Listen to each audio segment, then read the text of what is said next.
చాలా చాలా శ్రద్ధగా మనం వినాలి. కూర్చోండి. దానియేలు గ్రంథం 6వ అధ్యాయం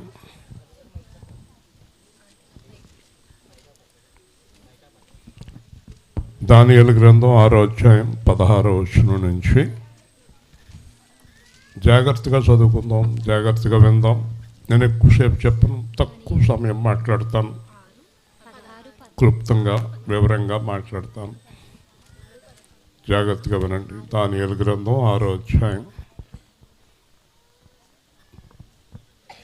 16వ వచనం.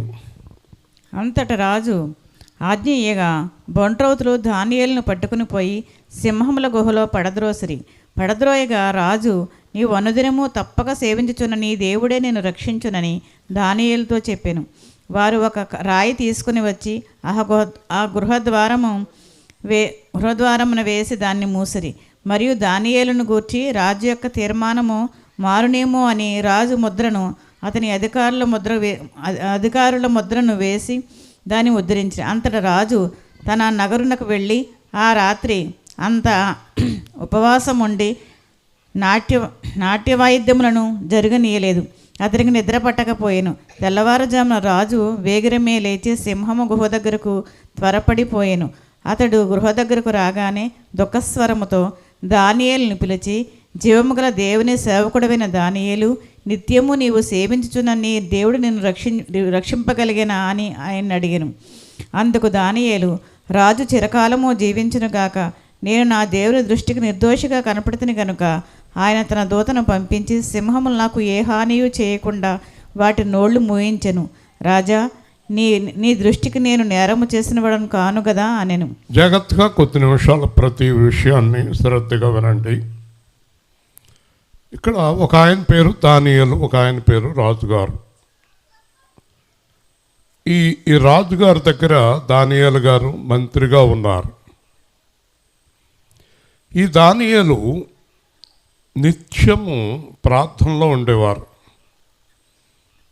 ఆయన దేశానికి ప్రధానమంత్రి అయినప్పటికీ ఉదయం, మధ్యాహ్నం, సాయంత్రం ప్రార్థనలో గడిపేవారు, వాక్య ధ్యానం చేసేవారు, దేవుడితో సహవాసం కలిగి ఉన్నారు. ఇప్పుడు చాలామంది దేవుడి పిల్లలని చెప్పుకుంటున్న వారు దేవుడితో సహవాసం ఉండదు. వాళ్ళకి ఏ పనిలో ఉంటే ఆ పనిలో మునిగిపోతారు అన్నమాట. దేవుని సహవాసం ఉండదండి. దేవుడు ఆత్మ, మన హృదయం ఎప్పుడు దేవుడితోటే ఉండాలి. మనం ఫిజికల్గా బయటికి కనిపించినా మన హృదయం దేవుడితోటి ఉండాలి. దానియేలు గారు ఎప్పుడు దేవుడితోటే ఉండేవారు. అందుచేత మీరు ఈరోజు ఈయన కానిస్టేబుల్గా రిటైర్ అయ్యాడు. నేను ఒక సంస్థకి మేనేజింగ్ డైరెక్టర్గా పనిచేసి వచ్చాను. ఈరోజు చాలామంది ఉద్యోగాల్లో ఉన్నారు, యేసు ప్రభువుని నమ్ముకొని.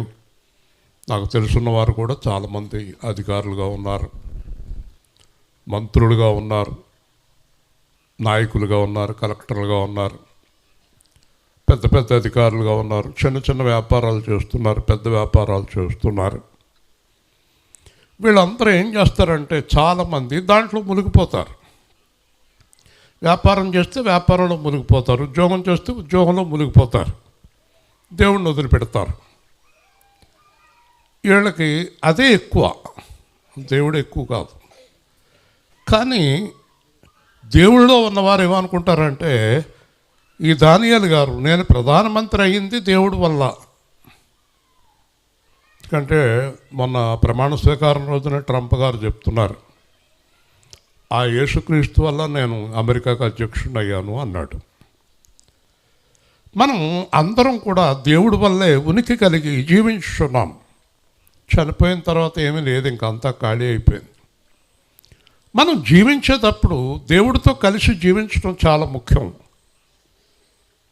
నువ్వు ఏ పదవులైనా ఉండు, ఏ వ్యాపారంలో అయినా ఉండు, వంట చేయి, ఇల్లాలుగా ఉండు, కూతురుగా ఉండు, చదువుకో, ఉద్యోగం చేయి, ఈ అమ్మాయి హైదరాబాద్ వెళ్ళిపోయింది, మళ్ళీ ఇంకేం అడ్రస్ లేదు, ప్రార్థన కానీ ఏముండదు, ఇంకా వెళ్ళిపోయింది అంతే.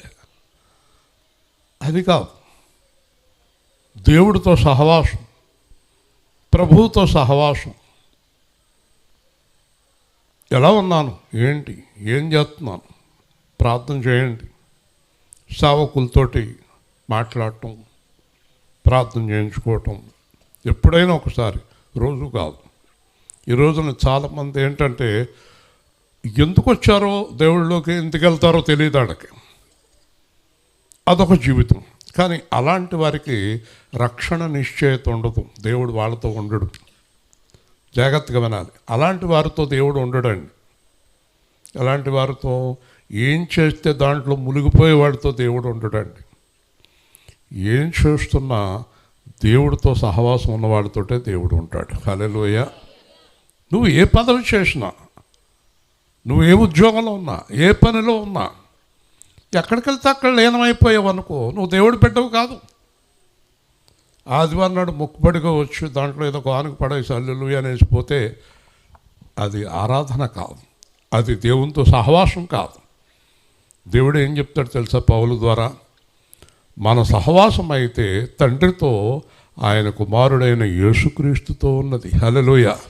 ఇప్పుడు మనకు ఒక పాత పెద్దవాళ్ళ దగ్గర ఒక సామెత ఉంది, 6 నెలలు స్నేహం చేస్తే వాళ్ళు అవుతారా? ఇప్పుడు చెప్పండి, మీలో 6 నెలల కంటే ఎక్కువ ఉన్నవాళ్ళు ఉన్నారు కదా, రక్షణ పొందిన వాళ్ళు లేరా? ఉన్నారా? 6 నెలలు అవ్వలేదమ్మా నువ్వు రక్షణ పొంది, ఎన్నేళ్ళు అయింది చెప్పమ్మ తల్లి. సరేనా బేబీ గారు, మీరు రక్షణ అన్నాలైంది పొంది? నువ్వు అన్నాలైందే కాలేవు రక్షణ పొంది. మరి చాలా సంవత్సరాలు అయింది కదా మనం రక్షణ పొంది, యేసుక్రీస్తులాగా అయిపోయామా? మాట్లాడరండి. మనలాగా యేసుక్రీస్తు అయిపోయాడా? ఇది ఇంకా దారుణం కదా. ఆలోచించండి. అంటే మనం దేవుడితో సహవాసం చేయట్లేదు. నిరుటంట బూతులు వస్తున్నాయి అనుకో, నువ్వు పాపం చేస్తున్నావు అనుకో, నువ్వు ఇంకా తప్పులు చేస్తున్నావు అనుకో, నువ్వు దేవుడితో సహవాసం చేయట్లేదు. You are not having friendship with God. నువ్వు అబద్ధాలు ఆడుతున్నావు అనుకో, నువ్వు మోసం చేస్తున్నావు అనుకో, నువ్వు దొంగతనం చేస్తున్నావు అనుకో, నువ్వు వ్యభిచారం చేస్తున్నావు అనుకో, నువ్వు తాగుతున్నావు అనుకో, నువ్వు దేవుడితో లేవు. అలాగే ఒక ఉద్యోగస్తుడు లంచం తీసుకుంటున్నాడు అనుకో, అతడు దేవుడితో లేడు. వింటున్నారా? ఒక అత్తగారు కోడల్ని హింసించేస్తుందని కాబట్టి దేవుడితో లేదు, కోడలు అత్తగారిని హింసించేస్తుందని కాబట్టి దేవుడితో లేదు. ఇప్పుడు నేను చెప్పేది అర్థమవుతుందా? యేసుక్రీస్తుతో సహవాసం చేసి ఇన్ని సంవత్సరాలైనా మనం యేసుక్రీస్తులాగా మారలేదు. మారిపోయామంటారా సుజాత గారు? మరేమా మారకపోతే ఎలా కుదురుతుంది? ఇలాగంటే ఎలా కుదురుతుంది? మారాలా వద్దా? మారాలి కదా. ఇక్కడ జరిగింది అది.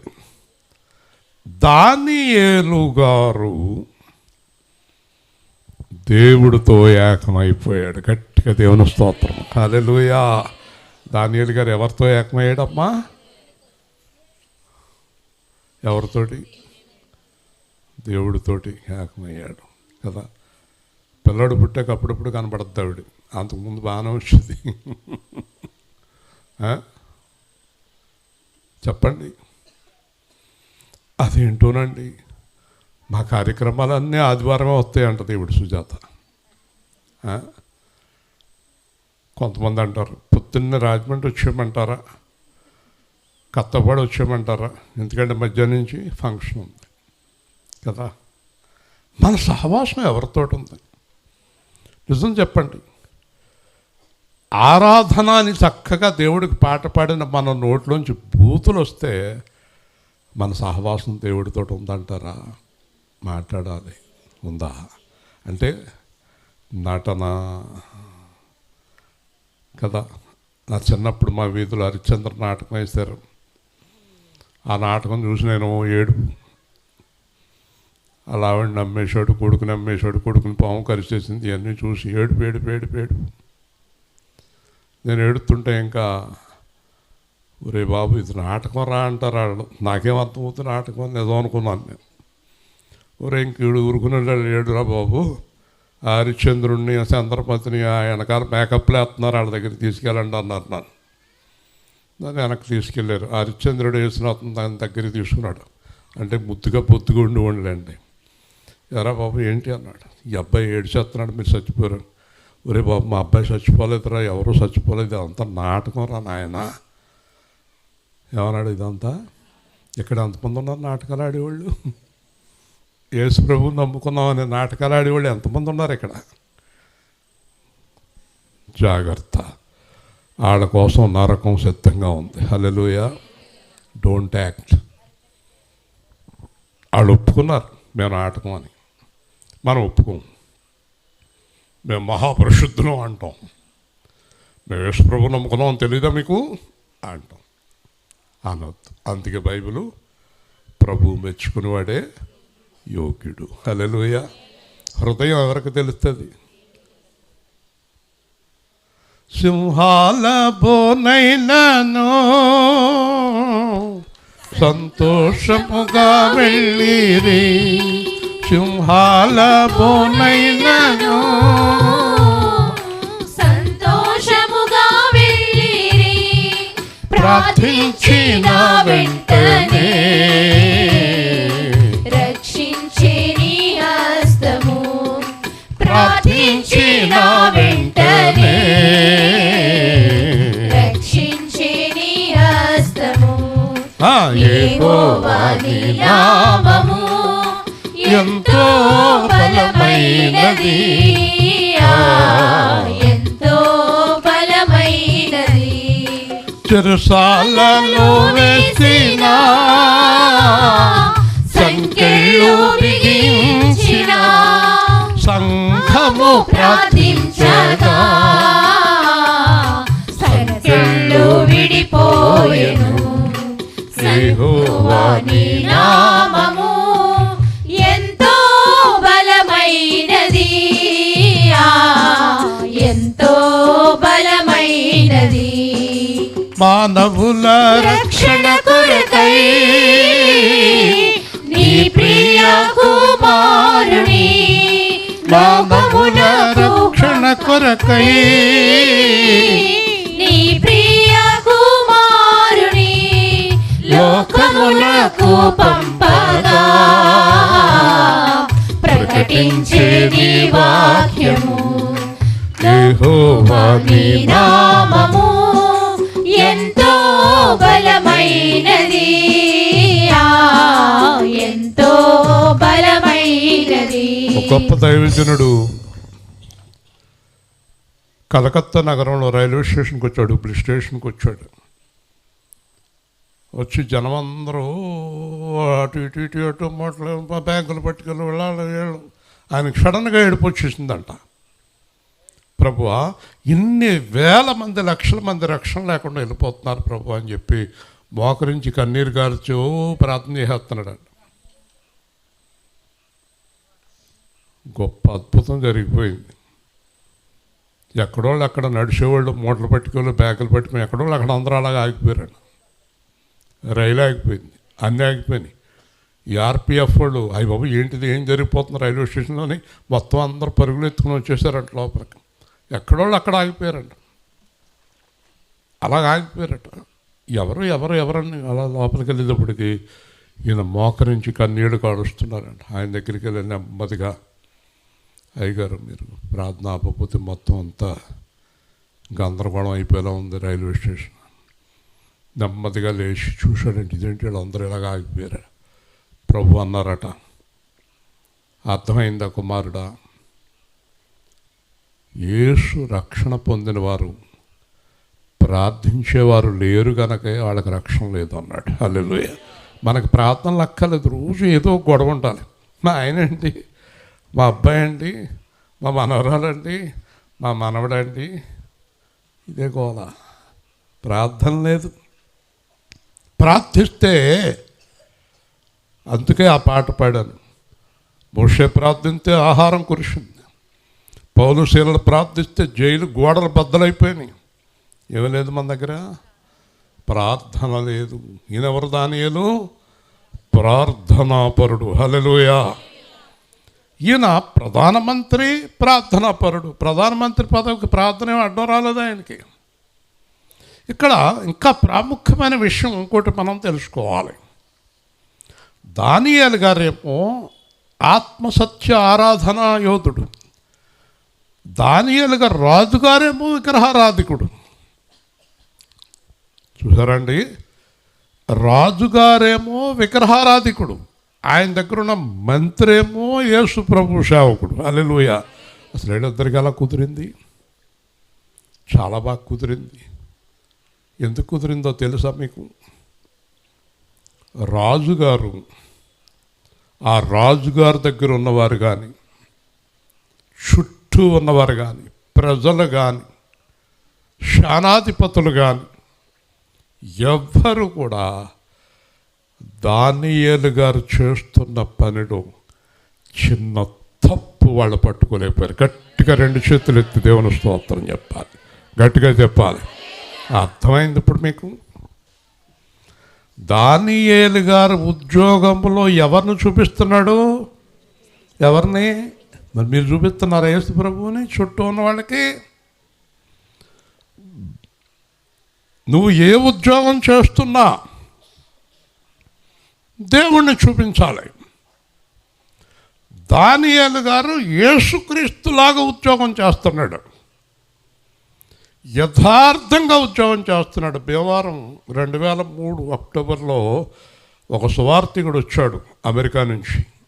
ఆయన ఇంజనీర్, అమెరికాలో ఇంజనీర్.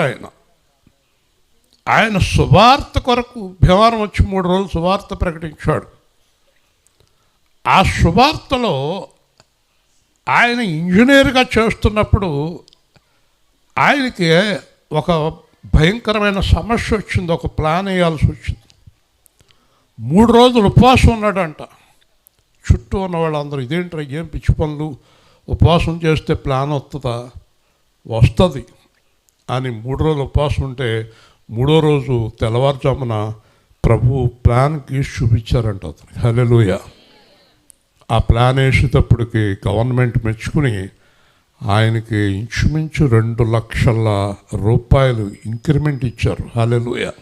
ఆయన సాక్ష్యం చెప్పాడు. తర్వాత ప్రభు అన్నారంట, నువ్వు ఇంక ఉద్యోగం వదిలిపెట్టి సువార్తకు బయలుదేరు అన్నారు. పెద్ద ఉద్యోగం వదిలిపెట్టి ఆయన సువార్థికుడిగా మారిపోయారు. జాగ్రత్తగా వినాలి. ఆయన ఇంజనీరుగా చేస్తున్నప్పుడు ఎవరి మీద ఆధారపడ్డాడు? ఎవరి మీద?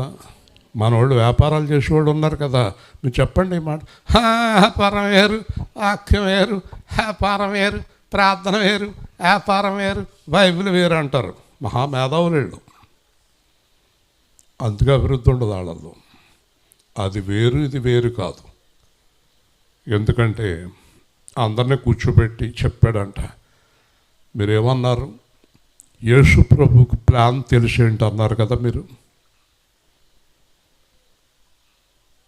భూమి, ఆకాశం, నక్షత్రాలు ఎవరి ప్లానింగ్లో నడుస్తున్నాయి? భూమి, ఆకాశ, నక్షత్రాలు చేసిన దేవుడికి ఒక చిన్న ప్లాన్ తెలియదా? గట్టిగా దేవుని స్తోత్రం చెప్పి హల్లెలూయా. దేవుణ్ణి తక్కువ అంచనాయటమే మనం చేస్తున్న పాపం. మా అబ్బాయి ఏం చదువుకోవాలో యేసు ప్రభువుకు తెలియదులేండి. అవునా? మీ అబ్బాయి అంత గొప్పగా చదివేస్తాడా? నీ కూతురు అంత గొప్పదా? అంటే దేవుడి కంటే నీ పిల్లలు గొప్పవారా? దేవుడి కంటే నీ ఉద్యోగాలు గొప్పయా? దేవుడి కంటే నువ్వు గొప్పదానివా? దేవుడి కంటే నువ్వు గొప్పవాడివా? దేవుడి కంటే పెద్ద వ్యవసాయకుడువా నువ్వు? ఏ విషయంలో దేవుడి కంటే గొప్ప? అన్నిట్లోనే దేనికి పనికిరాని వ్యక్తులు మనం. హల్లెలూయా. కాబట్టి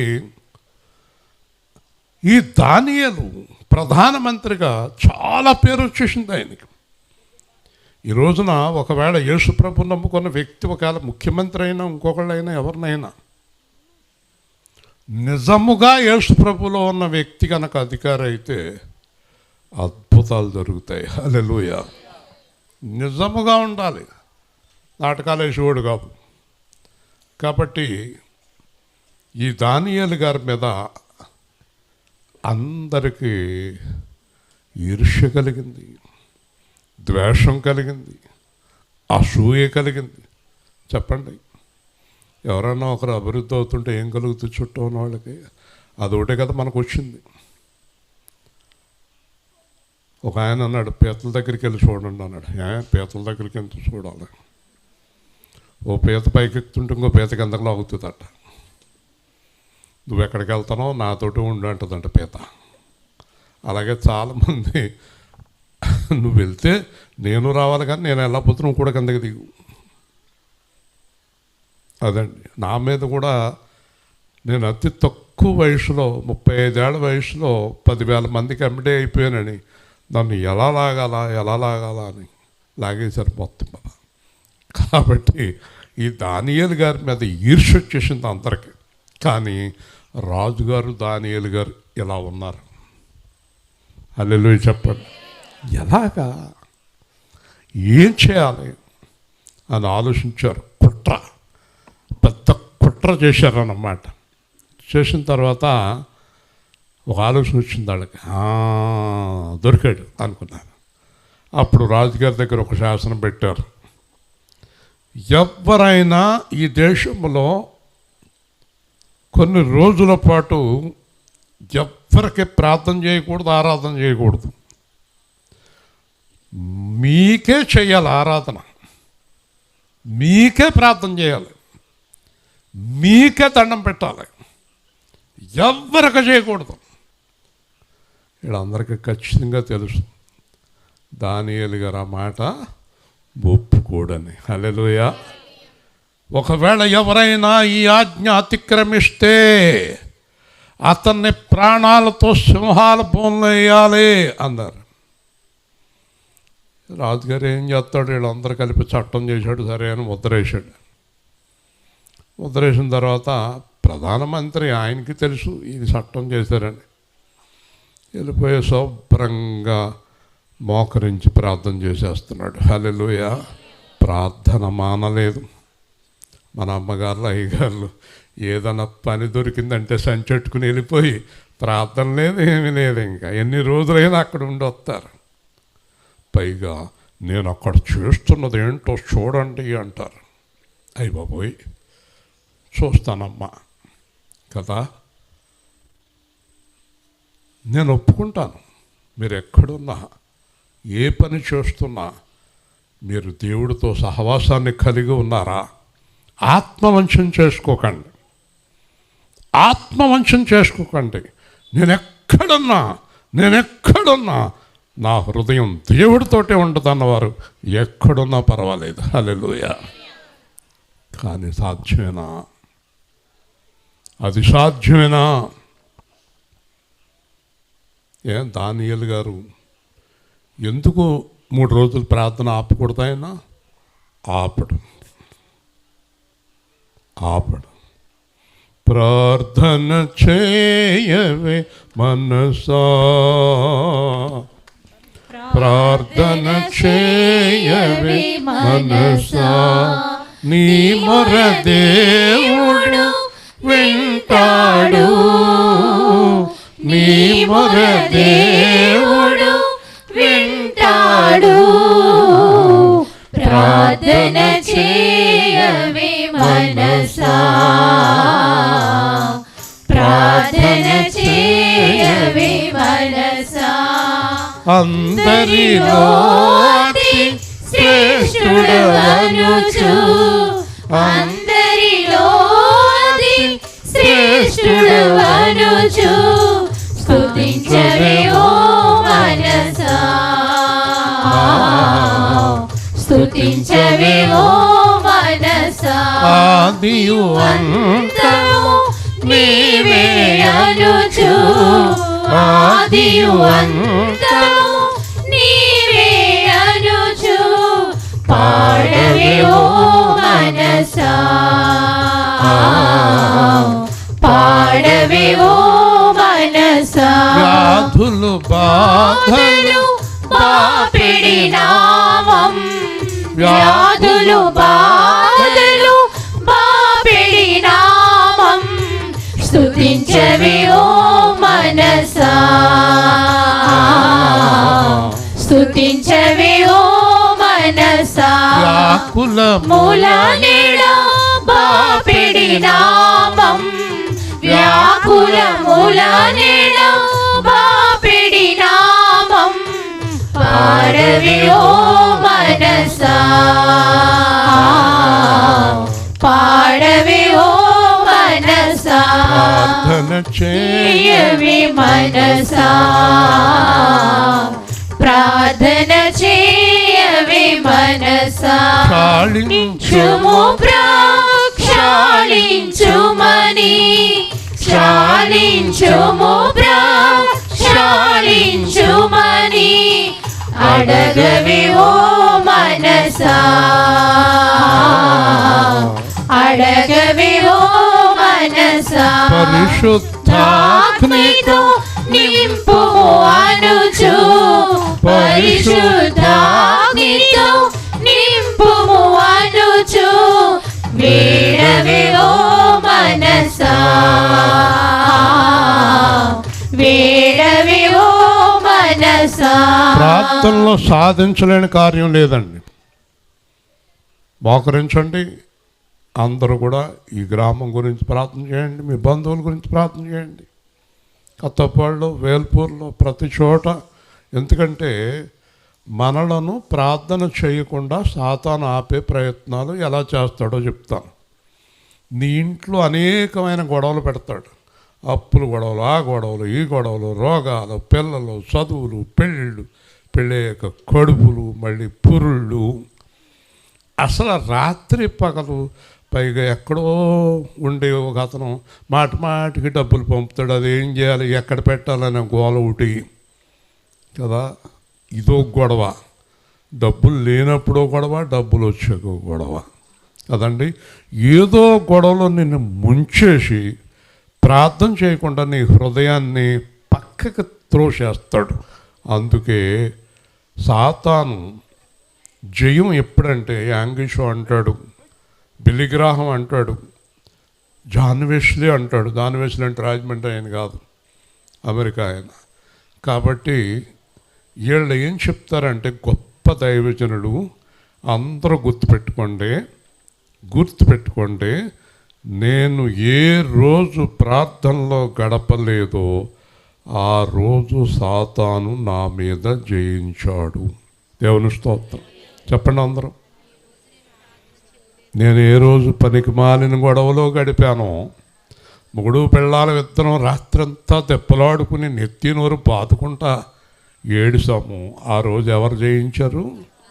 సాతాను జయించాడు. మరి దానియేలు గారిని సాతాను జయింతాడా? పౌలుని సాతాను జయింతాడా? ఏం చేస్తారు వీళ్ళు? రాత్రి పగలు ప్రార్థన చేస్తారు. హల్లెలూయా. మీకు ఏదో గొడవ వచ్చింది, ఆ గొడవ క్లియర్ అవ్వాలంటే ప్రార్థన చేయాలి. ఆ గొడవ మీ వల్ల క్లియర్ అవ్వదు.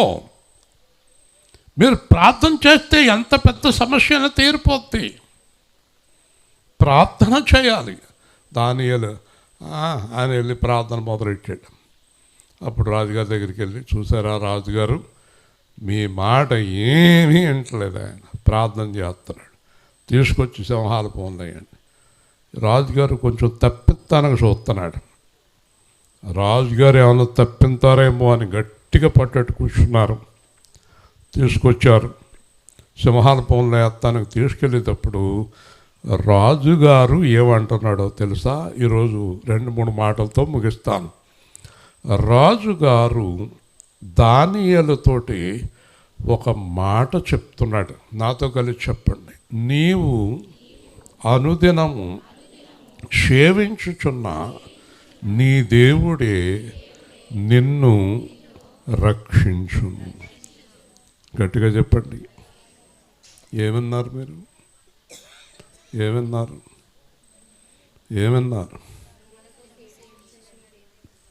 నీవు అనుదినము. దానియేలు ఏం చేస్తాడు? ప్రతిరోజు ప్రతి సమయము దేవుడితో సహవాసం.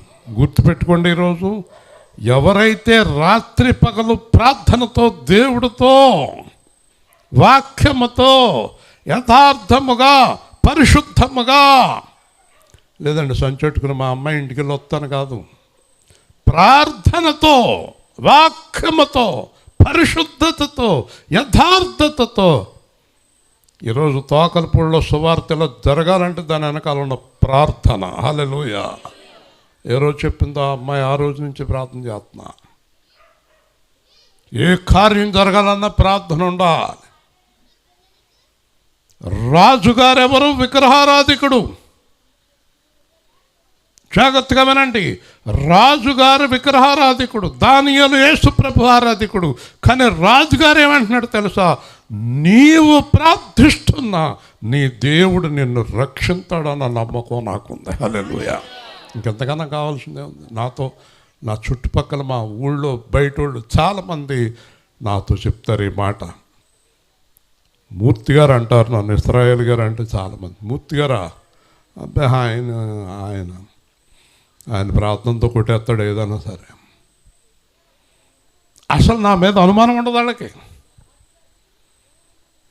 చాలాసార్లు భీకరమైన తుఫాన్లు, వర్షాలు, మన బస్సు బయలుదేరుతుంది. మా ఈదులో వాళ్ళు అందరూ కొన్నాళ్ళ పాటు వింతగా చూశారు, కానీ తర్వాత వీళ్ళకి వర్షం కొరతలే అన్నారు అంతే. హల్లెలూయా. ఆపేశాడు అంతే.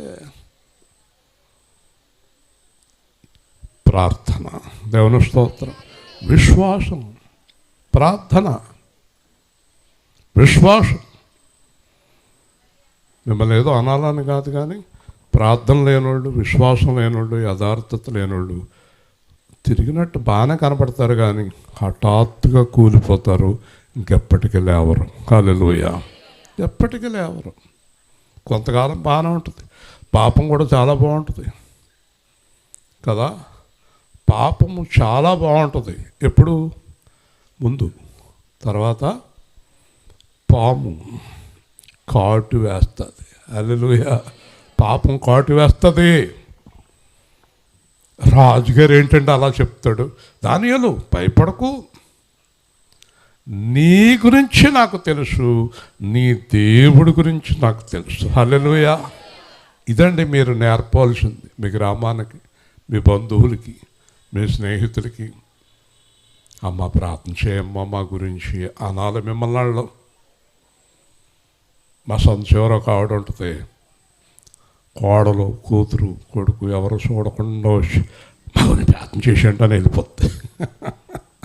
హల్లెలూయా చెప్పండి. నా గురించి ప్రార్థన చేయండి, ఓయ్ మర్చిపోకండి. చూసారా ఎంత అద్భుతమైన దేవుడు అండి. ఇప్పుడు మొదటి మాట చూశారు, అనుదినము సేవించున్న దేవుడు నిన్ను రక్షిస్తాడు. అలాగే మళ్ళీ రాజుగారు ఏమన్నా మారిపోయి వెనక్కి తీసుకొచ్చేస్తాడేమో అని ముద్రేసేసారు. రాయి మీద ముద్రేసేసారు, శీలేసేసారు. యేసు ప్రభువును కూడా సమాధిలో పెట్టేసి పెద్ద రాయి దొర్లించారు. బయటకు తీసుకొచ్చేస్తారేమో శిష్యులని. ఎంత పిచ్చోళ్ళండి. పర్వతాలను, సముద్రాలను చేసినోడిని ఒక చిన్న సమాధిలో బంధింతారు వీళ్ళు. హల్లెలూయా. హల్లెలూయా. ఎలా బంధింతారు? సల్పంలో వస్తుందా నా వాక్యం, లేకపోతే వేరే ఏదైనా చూస్తున్నావా? క్రమశిక్షణ కలిగిన సంఘం చాలా జాగ్రత్తగా ఉండాలి. ఇక్కడ దేవుడు కరుణామయుడు కనుక ఊరుకుంటున్నాడు. అడుగు తీసి అడుగు వేయనివ్వను నేను అనుకుంటే. ఎక్కడున్నావు అక్కడ ఆగిపోతావు. జాగ్రత్త. దేవుని స్తోత్రం. అర్థమైందా? బెదిరించడం లేదు. నా దేవుడితో నాకున్న సహవాసం మీద ఉన్న నమ్మకం అది. హల్లెలూయా. యష్ నీ అడుగు మళ్ళీ ముందుకు పడినవను. జాగ్రత్త. ఒకసారి ఆనంద్ పెనుమంటలో సువార్త పెట్టాం. అర్ధరాత్రిగాడు ఫోన్ చేసాడు నాకు, అయ్యా తాళం చేతులు పడిపోయినాయి, తాళం చేతులు పోయినాయి, గుర్తుందా? సరే ప్రార్థన చేస్తున్నాను ఇల్లు. తాళం చేతులు ఎక్కడ దొరుకుతాయి? మళ్ళీ ఆటోలో పెనుమంటలు వస్తుంటే ఆ దారిలో ఒక చోట తాళం చేతులు మెరుస్తా కనిపించినాయి. గట్టిగా దేవుని, ఏమయ్యా మర్చిపోయావా? మర్చిపోయావు. మరి నేను మర్చిపోయానా? నాకు అన్నీ గుర్తే. దేవుడు చేసింది ఏది మర్చిపోకూడదు. నీవు చేసిన ఉపకారములకు నేనేమి చెల్లింతును? నీవు చేసిన ఉపకారములకు నేనేమి చెల్లింతును? ఏడాది దూడలనా వేలాది పొట్టేళ్ళనా నీవు చేసిన ఉపకారములకు నేనేమి చెల్లింతును?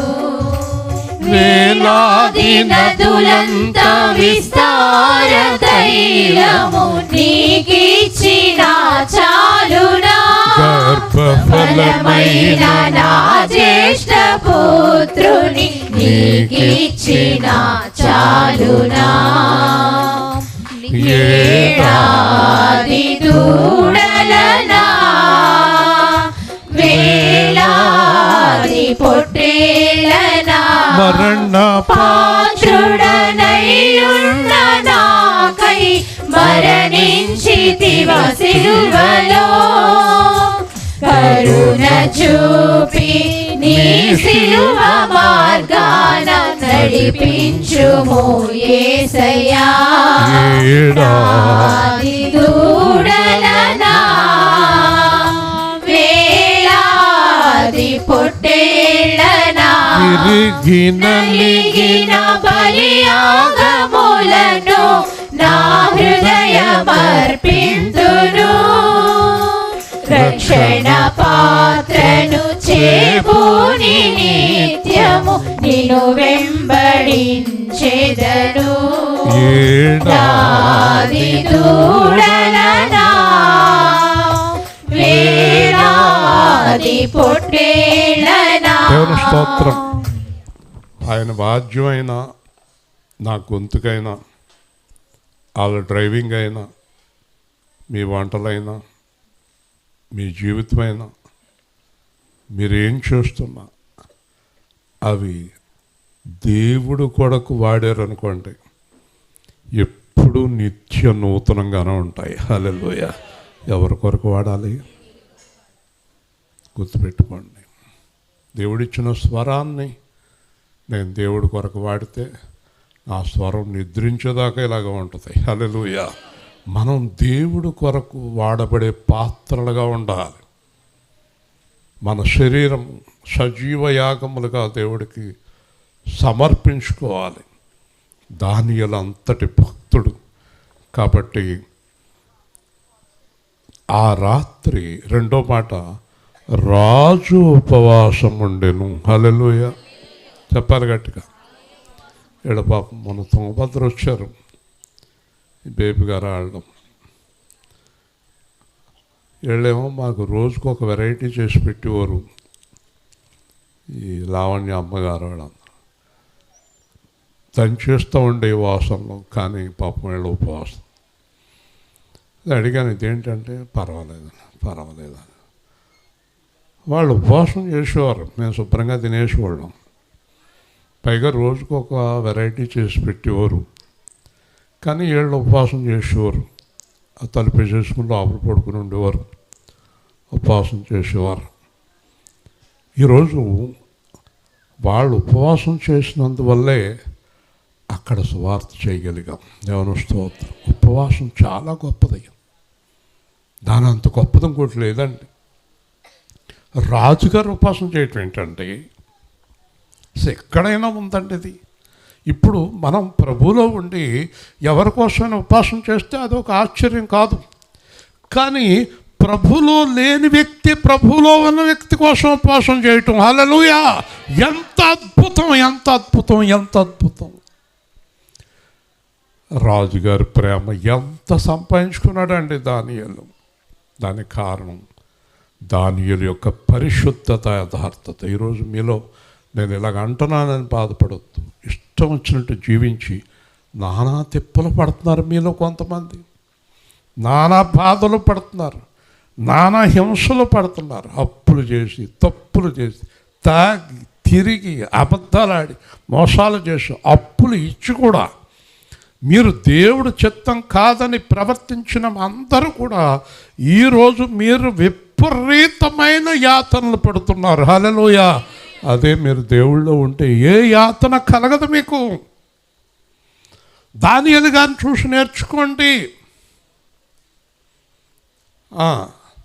ఈరోజు ఎందుకో మాకు నా చైర్మన్ గుర్తుకొస్తాడు. అంటే అంత గొప్పోడు కాదు, కానీ వాళ్ళ ఆవిడ అందరూ పట్టెట్టేశారంట ఆయన్ని అరెస్ట్ చేయాలని. తర్వాత తెలిసింది నాకు.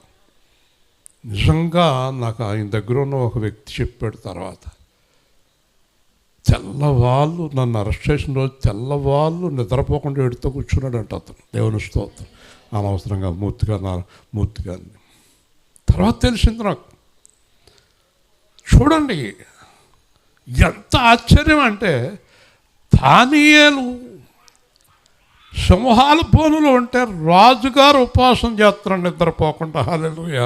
ఇంకా దేవుడు రక్షించకుండా ఎలా ఉంటాడండి.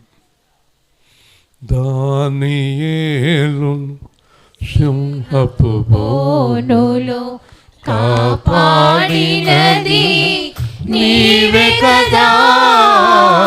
దానియేలును సింహపు బోనులో కాపాడినది నీవే కదా. జల ప్రళయములో నోవాహు కాచిన బలవంతుడవు నీవే కదా. నీవే కదా, నీవే కదా, నీవే కదా. హల్లెలూయా, హల్లెలూయా, హల్లెలూయా, హల్లెలూయా, హల్లెలూయా. శృతి చేసినే పాడనా స్తోత్ర గీతం, భజించి నీ పొగడనా. స్వామి శృతి చేసి నీ పాడనా స్తోత్ర గీతం. ఇశ్రాయేలును ఐగుప్తు నుండి విడిపించినది నీవే కదా. ఎర్ర సముద్రము పాయలు చేసి నడిపించినది నీవే కదా. నీవే కదా, నీవే కదా. హల్లెలూయా, హల్లెలూయా, హల్లెలూయా, హల్లెలూయా, హల్లెలూయా. సమరయ స్త్రీని కరుణతో బ్రోచిన సత్యాహితుడవు నీవే కదా. పాపుల కొరకై ప్రాణములిచ్చిన కరుణామయుడవు నీవే కదా.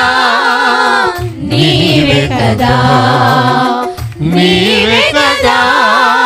హల్లెలూయా, హల్లెలూయా, హల్లెలూయా, హల్లెలూయా, హల్లెలూయా. దేవుని స్తోత్రం.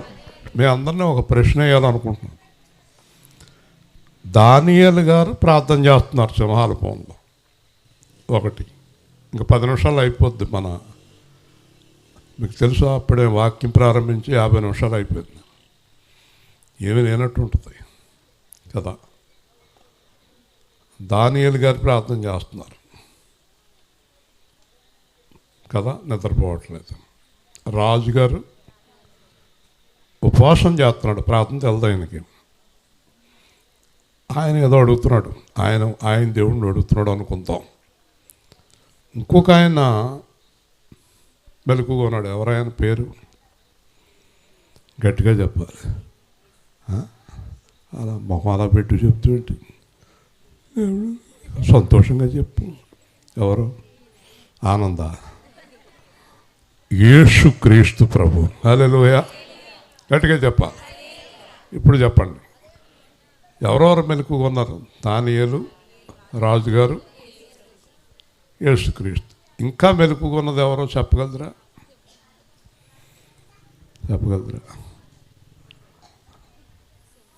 సింహాలు. దేవుని స్తోత్రం. సింహాలు కూడా తడతడలాడుతుంది. సింహాలు వణికిపోతున్నాయి. సింహాలకు నిద్రలేదు. అవి అంతకుముందు హాయిగా ఉండి సింహాల బోన్లో ఈయన వెళ్ళాక సింహాలకు నిద్ర లేకుండా పోయింది కదా. ఇప్పుడు చూడండి, అప్పుడు గుహ దగ్గరికి పొద్దున్నే వచ్చేసాడు. జీవము గల దేవుని సేవకుడు అయిన దానియేలు, నిత్యము నీవు సేవించుచున్న నీ దేవుడు నిన్ను రక్షింపగలిగనా? బతుకున్నవాడితో మాట్లాడతాడా, చచ్చిపోయినవాడితో మాట్లాడతాడా? చెప్పండి. రాజుగారు ఉద్దేశం ఏంటి? దానియేలు గారు హల్లెలూయా. కాబట్టి ఈరోజు ఆయన్ని మీకు ప్రచురిస్తున్నాను. జీవము గల దేవుడే యేసుక్రీస్తు. నడిచే దేవుడు, మాట్లాడే దేవుడు, చూసే దేవుడు, ప్రార్థన వినే దేవుడు, రక్షించే దేవుడు, నిన్ను కాపాడే దేవుడు. ఆయన పేరే యేసుక్రీస్తు ప్రభు. హల్లెలూయా. రాజుగారు అంటున్నారు, ఎవరట ఆయన? జీవము గల నిన్ను కాపాడాడా? ఏమంటున్నాడు చూడండి దానియేలు. రాజు చిరకాలము జీవించును గాక, నా దేవుని దృష్టికి నిర్దోషిగా కనపడితే కనుక దూతనంపించి సింహములు నాకు ఏ హాని చేయకుండా నోళ్ళు మూయించను. హల్లెలూయా. ఇది ఫైనల్. ఇప్పుడు నీకు సమస్య నుంచి, బాధ నుంచి, సింహాల నుంచి, లోకం నుంచి, పాపం నుంచి, సాతాను నుంచి, శత్రువుల నుంచి నీకు విడుదల కావాలంటే దేవుని దృష్టిలో నువ్వు ఏమై ఉండాలి? చెప్పు గట్టిగా. నిర్దోషి. చెప్పాలి, గట్టిగా చెప్పండి. దేవుడు నీ కార్యం చేయాలంటే దేవుని దృష్టిలో నువ్వు ఏమై ఉండాలి? చెప్పాలి. నిర్దోషి అంటే అర్థం ఏంటి? నిర్దోషి అన్న మాటకు అర్థం ఏంటి? దోషము లేనివాడు. హల్లెలూయా. పాపము లేనివాడు. ఈ లోకంలో పాపము లేనివాడు, దోషం లేనివాడు ఒక్కడే, ఆయన పేరు యేసుక్రీస్తు. హల్లెలూయా. మరి నేను ఎలాగ నిర్దోషిని అవుతాను? నేను ఎలాగ పాపం లేనివాడిని అవుతాను? కాబట్టి మన గురించి ఆయన శిలువలో రక్తం చిందించాడు కనుక మనం ఆయన యందు విశ్వాసం ఉంచితే మనము నిర్దోషులు అవుతాము. హల్లెలూయా. మన దోషాలు, పాపాలన్నీ ఎవరి మీదకి పోతున్నాయి? యేసు ప్రభు మీదకి. కాబట్టి యేసు ప్రభు యొక్క రక్షణ పొందిన వ్యక్తి యేసు ప్రభుతో సహవాసం చేస్తూ పాపం లేకుండా నిర్దోషిగా జీవించగలిగితే నీ కష్టాలన్నిటి నుంచి దేవుడు స్వయంగా నిన్ను విడుదల చేస్తాడు. హల్లెలూయా. నీ ఇష్టం వచ్చినట్టు జీవిస్తూ నన్నెందుకు దేవుడు రాలేదు అంటే రాడు, కాపాడడు, నీ ప్రార్థన వినడు. కాబట్టి దానియేలు లాంటి జీవితం కలిగి ఉండాలి. దానియేలు జీవితంలో ఎంత అద్భుతం అంటే, విగ్రహారాధనలో ఉన్న రాజుగారే దానియేలు దేవుణ్ణి పొగుడుతున్నాడు. హల్లెలూయా. అలాంటి జీవితాన్ని మనం కలిగి ఉన్నప్పుడు తప్పకుండా మనం అనేక మందిని మన ప్రభువు దగ్గరికి నడిపించగలం. మతంలో కాదు, మార్గంలోకి. మతాలు ఎందుకు? మనకి ఏమి ప్రయోజనం లేదు మతాల వల్ల. మార్గమే మనకు కావాలి. కాబట్టి ఇక్కడ ఒక మాట చెప్తున్నాడు, ముగింతున్నాను. ఆయన దూతను పంపించి సింహముల నోళ్ళు మూయించెను. నేను ఇదివరకు ఒక పాట రాశాను, సింహాలకి దానియేలుకి మధ్యలో యేసయ్య ఉన్నాడు అని. ఇప్పుడు ఏం జరిగిందో తెలుసా? దానియేలు గారు సింహాల బోన్లు వేసిన వెంటనే ప్రార్థన చేస్తున్నాడు. సింహాలు మనిషి వాసన వచ్చేటప్పటికి వస్తాయి కదా, రాబోయని. మధ్యలో దూత నుంచున్నాడు, దేవుని దూత. సింహాలు భయపడుతూ గడగడ వణుకుతూ మోకరించిని అని చెప్పబడుతుంది. దేవుని స్తోత్రం. సింహాలకు కూడా దేవుడెవరో తెలుసు. ఎద్దు తన కామందుని ఎరుగును. యేసు ప్రభువు దానియేలుకి మాత్రమే దేవుడు కాదు, సింహాలకి ఆయనే దేవుడు. హల్లెలూయా. సింహాలు కానీ, పాములు కానీ, ఇంకోటి కానీ ఆయన పర్మిషన్ లేకుండా మనల్ని ఏమీ చేయలేవు. హల్లెలూయా. హల్లెలూయా. ఇప్పుడు అర్థమైందా మీకు? సాతాను నిన్నేదైనా చెయ్యాలి అంటే ఎవరు పర్మిషన్ కావాలి? నిన్ను ఎవరు ముట్టుకోవాలన్నా ఆయన పర్మిషన్ కావాలి. అయితే ఎలా ఉంటే దేవుడు నిన్ను అలాగ దానియేలు వలె కాపాడుతాడు? దానియేలు వలె ఉంటే, హల్లెలూయా, పౌలు వలె ఉంటే, పేతురు వలె ఉంటే. అదే నా ముగింపు. మీరు యేసుక్రీస్తుతో సహవాసం చేసి ఆయనలాగా జీవించగలిగితే మీరు బ్రతుకున్నంతకాలం శత్రువు మీ దగ్గరికి కానీ మిమ్మల్ని ముట్టుకోవటానికి కానీ రాలేడు. హల్లెలూయా. ఏ విషయంలోని మిమ్మల్ని ఏమీ చేయలేడు. కాబట్టి భయము నుండి పాపం చేయొద్దు. అదిగో పాపం చేసేవారు అక్కడ పడి ఉన్నారు. మనం పరిశుద్ధులుగా ఉండటానికి దేవుడు పిలిచాడు. చివరిగా తన దూతను పంపించి నోళ్ళు మోయించిన రాజా, చివరిగా ఇంకో మాట, మరి మీ దృష్టిలో నేను నేరస్తున్నా అని అడిగాడు. చూసారా? అందుకే యేసుక్రీస్తుట మనుష్యుల దయలో దేవుని దయలో వర్ధిల్లుచుండెను. మనకు మనుషులతో పని లేదనుకోకూడదు. ఇదే తోకలపూడిలో మనం ఇక్కడ సువార్త చేయడానికి ఈ చుట్టుపక్కల ఉన్నవారు సహకారం లేకుండా మనం ఎలా సువార్త చేయగలం? ఎలా చేయగలం చెప్పండి? మనకు అందరితోటి మంచి సహవాసం ఉండాలి, అందరినీ ప్రేమించాలి. కాబట్టి ఒకవేళ రాజుగారి దృష్టిలో నేను ప్రార్థన చేసి ఆయన ఆజ్ఞ ఒప్పుకోలేదు కదా, ఒకవేళ ఇదేమన్నా నేరమా అని రాజుగారిని అడిగితే రాజుగారు అంటున్నాడు, ఎట్టి పరిస్థితుల్లోనే కాదు, నువ్వు చేసిందే కరెక్ట్ అన్నాడు. దేవుని స్తోత్రం. చూసారండి, ఎవరి దృష్టిలోని నేరస్తుడు కాదు దానియేలు. అలాగే మనం యేసుక్రీస్తు దృష్టిలో గొప్పవాళ్ళం అయిపోయి మనుషుల దృష్టిలో నేరస్తులం అయినా దేవుడు ఒప్పుకోడు. ఇప్పుడు మనం ఎవరినో మోసం చేసేసి బైబిల్ పెట్టుకుని హల్లెలూయా స్తుతి మహిమ అంట తిరిగినా ఏం ప్రయోజనం లేదు. ఇదిగో నన్ను ఇలా చేసేసింది, అక్కడ ప్రార్థన చేస్తుంది, నన్ను ఇలా చేసేసింది, అక్కడ పాటలు పాడుతుంది, నన్ను ఇలా చేసేసాడు, అక్కడ వాక్యాలు చెప్తున్నాడు, నన్ను ఇలా చేసేసాడు, దమ్మ బాతున్నాడు, నన్ను ఇలా చేశాడు అంటారా? అంటారా? మాట్లాడబెట్టే అంటారా? ఎలుపూర్లో అందరూ అప్పులు ఎగ్గొట్టి నేను సువార్త చేస్తున్నాను చెప్తాడులే, నీతులు మా అప్పులన్నీ ఎగ్గొట్టి ఎలా చెప్తున్నాడు చూడు అంటారు. అనరా? మాట్లాడరేటి? దేవుని స్తోత్రం. హల్లెలూయా. ఎవరితోటో తప్పు చేస్తుంది చూడు, ఇస్రాయేల్ గారు కూడా బండి బస్సు ఎక్కేసింది బైబిల్ పెట్టుకుని అంటారా? మాట్లాడరేటి? మరి మిమ్మల్ని దేవుడు ఎలా కాపాడుతాడు? పాపం చేస్తూ దేవుడి పనిలో ఉన్నవారిని దేవుడు కాపాడుతాడా? మా నాయన బాబా అలాగే ఉండు అంటాడా? అన్నాడు. పాపం చాలా భయంకరమైంది. పాపాన్ని తీసివేయటానికి యేసు వచ్చాడు. మొట్టమొదటి చెప్పాను కదా, 2 లోకాలు. పాతాళానికి వెళ్ళేది పాపము చేసిన వ్యక్తి, పాపములో ఉన్న వ్యక్తి. పరలోకానికి వెళ్ళేది పాపము నుంచి విడుదల పొంది ఇంకా పాపము చేయని వ్యక్తి. ప్రేమగల తండ్రి, దేవాధిపతి అయిన ప్రభువా, ఈ రాత్రి కాలమందు మీరు మాకు ఇచ్చిన సువార్తను బట్టి స్తోత్రాలు.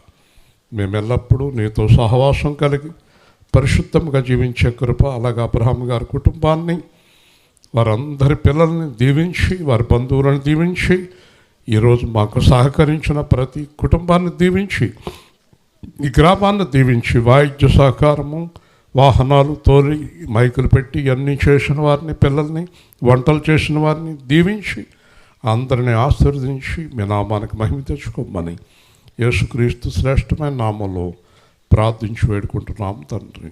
ఆమేన్. మీ అందరికీ ఆహారం ఉందండి, భోజనం చేసి వెళ్ళండి. తప్పకుండా మళ్ళీ దేవుని చిత్తం అయితే ఎప్పుడో ఒకసారి